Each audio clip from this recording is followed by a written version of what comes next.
ब्रेकनंतर आपल्या सगळ्यांचं पुन्हा एकदा स्वागत। बुलढाणा जिल्ह्यामध्ये एका नव्या रोगानं डोकं वर काढलंय। स्क्रब टायफस या जीवघेण्या रोगाची तब्बल 21 लोकांना लागण झालेली आहे। चिगर माइट्स नावाच्या एका कीटकाच्या चाव्यामुळे हा रोग होत असल्याची माहिती आरोग्य यंत्रणेकडून देण्यात आलेली आहे।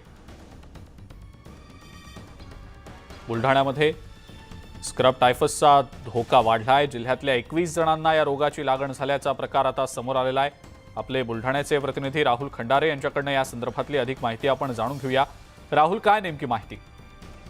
बुलढाणा जिल्ह्यामध्ये सुरुवातीला जर का आपण बघितलं तर कोरोनाने या ठिकाणी मोठ्या प्रमाणात हाहाकार माजवला होता। त्याच्यानंतर आता स्क्रब टायफस जो आजार आहे तो आजार देखील या ठिकाणी मोठ्या प्रमाणात डोकं जे आहे ते वर काढते। 21 रुग्णांची नोंद या ठिकाणी झालेली आहे। त्यामुळे जिल्ह्यामध्ये एकच खळबळ माजलेली आहे। आरोग्य विभागाकडून विशेष दक्षता घ्यावी आणि स्वतःची काळजी घ्यावी अशा प्रकारचं आव्हान जरी या ठिकाणी करण्यात येत असलं तरी जो आजार आहे तो मोठ्या प्रमाणात डोकं वर काढत आहे।